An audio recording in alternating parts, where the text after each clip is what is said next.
I want you to be mindful of watching this. What I get a lot of flack on is, oh, this only works in America. This doesn't work in Canada. It doesn't work in Australia. Everything we're going to talk about works everywhere. It's all about here, and it's about execution. Hey there, my name is Chris Weiser. Welcome to the Building a Profitable MSP podcast. Have a really cool show for you guys today because I am here live in Fort Lauderdale at the Hard Rock Hotel and Casino at our 7-Figure MSP live event. So pretty cool. We got hundreds of MSPs here, ton of vendors. Also, some of my clients here. We got Mitch Redekopp here from Rivercity MSP with us. Rivercity, awesome. Where are you guys from, Mitch? We're from Saskatchewan, Saskatchewan, so in Canada. Canadian, eh? Yes. I love it. So I'm from Wisconsin. You know that. We give Canadians a lot of hard time. Yeah.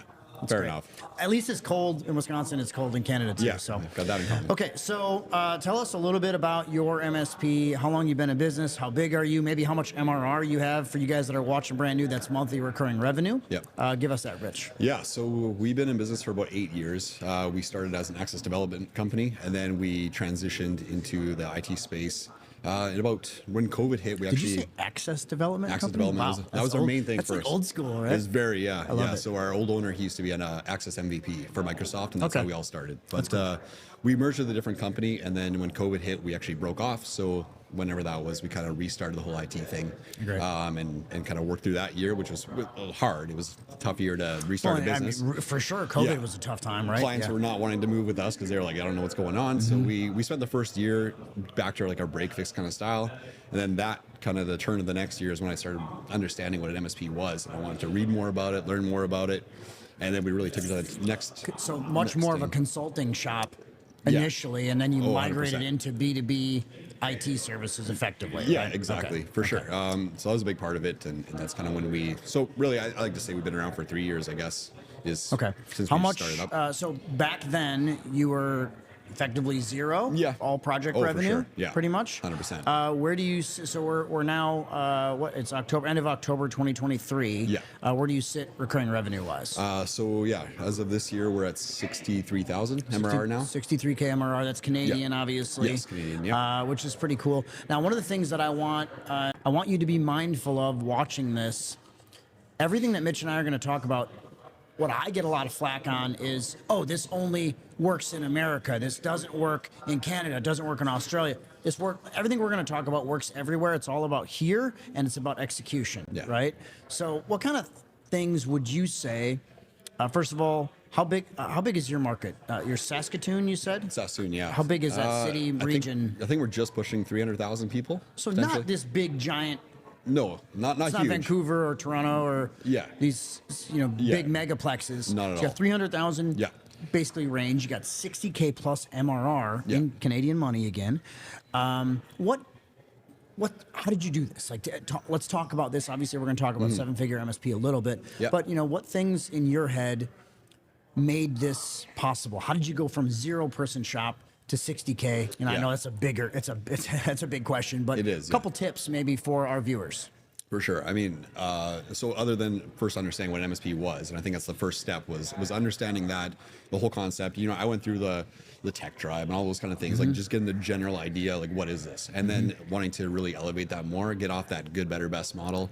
I knew that there must be something better, and that's when found your guys' program. That was just about 2 years ago. So when I first joined, we did have a few of those. I was at 10k MRR, so now we're at 63. But a lot of that was just taking those mindsets of security first, cybersecurity, the risk assessments, understanding that client risk is so important, and it's not just about take my plan, whichever one you like. I should be the expert and the consultant. And something doing that I think I noticed in you, we've known each other a couple years now. You were very much, I need to establish Rivercity as the expert. And I saw you guys do that because I think, and you just kind of highlighted that we had the good, better, best model in MSP, or, your silver, gold, platinum, whatever, but bottom line is whatever plan that the client thinks they should have. When you just said flip opposite, I'm the expert. We're the experts. Here's what you should have. Let's talk about that a little bit more. What's your thoughts on that? Yeah, 100%. That's probably and it's still, that's why we come back to these events too, is try to get that mindset reaffirmed. It's the head trash. It's making sure that when I go into these meetings now and I'm talking to the client, that they they understand that I'm telling them what they need, just like a doctor would, giving them the diagnosis. It's I got to tell them this is what you need, and whether you take it from me or somebody else, like this is what you guys need to be able to manage your risks, and then give them the option, right? This is it. So leading with cybersecurity, I think is a really big key. Yeah.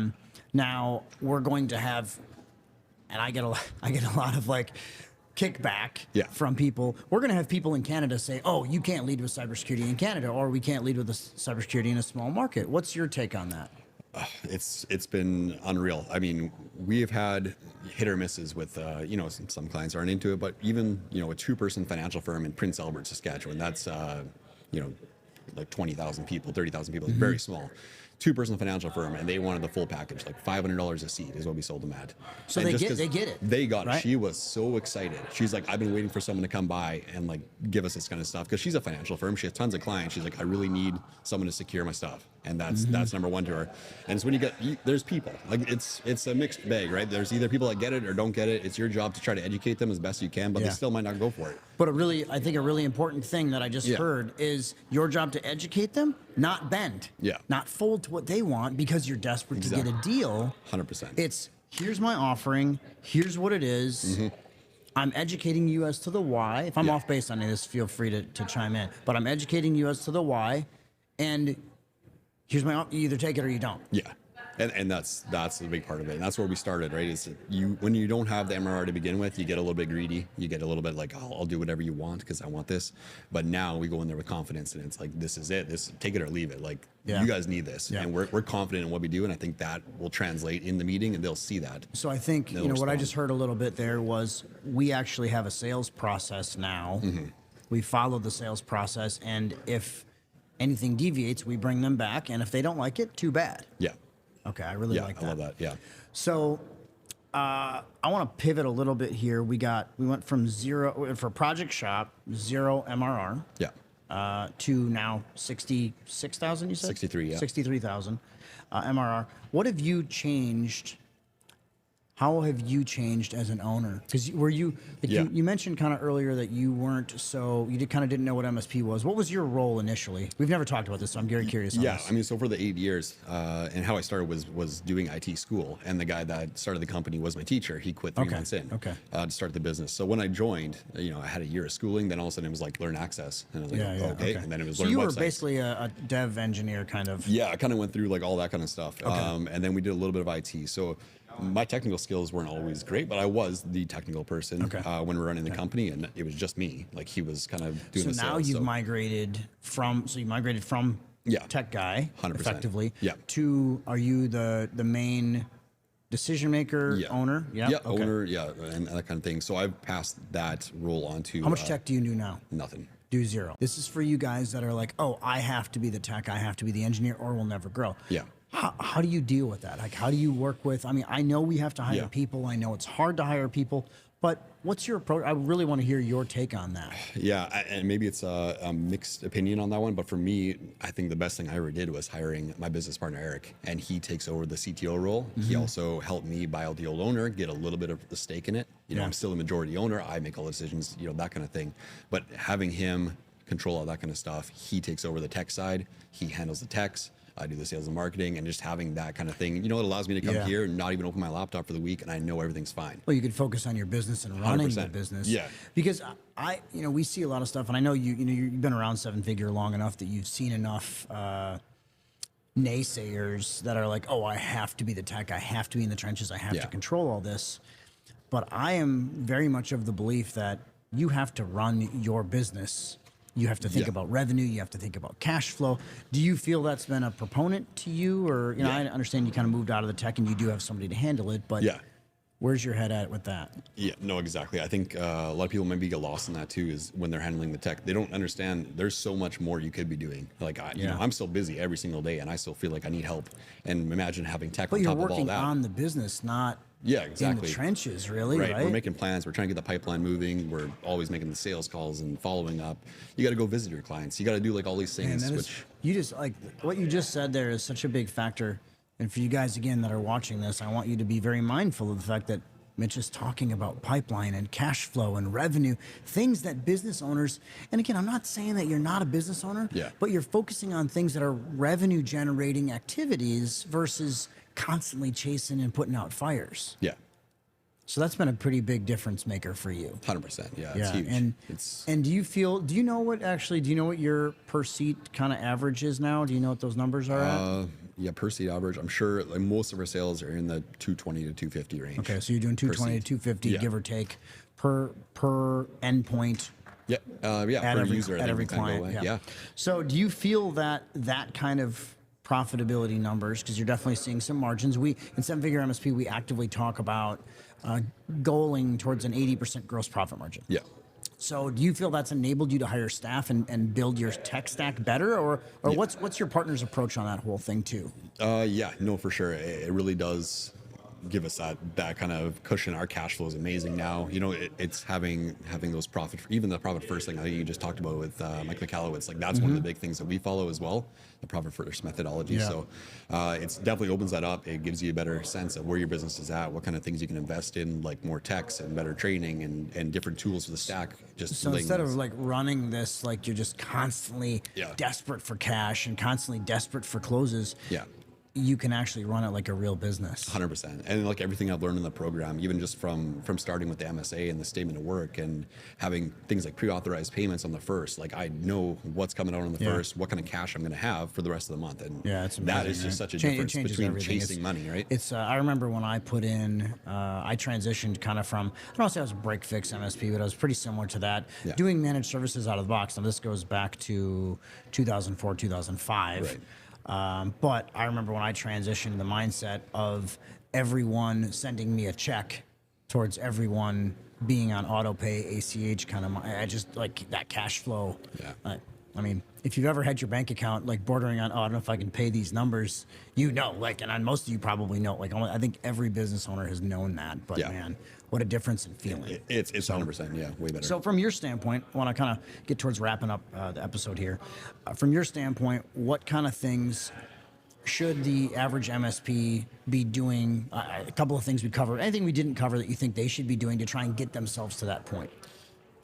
Yeah, I mean, number one, try to let go of the tech. I think that's a huge part of it, especially if you're a business owner. And, maybe I can't say that for everybody. Maybe they have more passion for the tech than I do, but...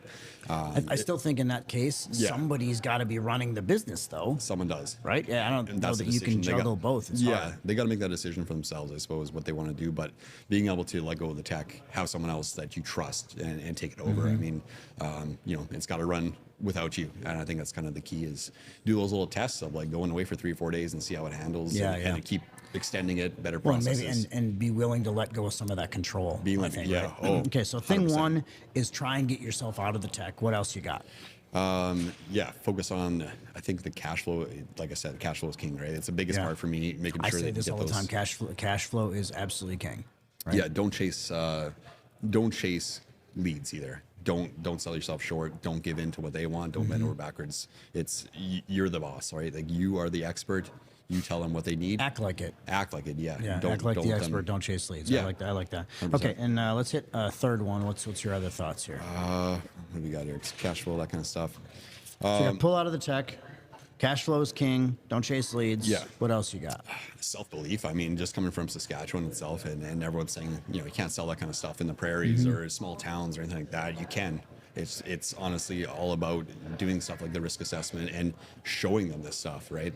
Don't say it can't be done. It can be done. Yeah, I love that. I love that too. So, okay. Well, I just want to tell you, I've never actually told you this. I really appreciate you being a seven-figure client. It's been awesome to watch your growth and watch your evolution. We don't get to see each other. We see each other quarterly. If you can make it. If I can make it, it's really fun. So, awesome. Again, Mitch Redekopp, Rivercity. What's your exact company name? Rivercity Tech. I massacred it. I called it Rivercity MSP, but that's all right. That's all good. So, okay. Awesome. Great to have Mitch on with us today. Again, my name is Chris Weiser. Thanks for joining us on the Building a Profitable MSP podcast. We'll see you guys on the next episode.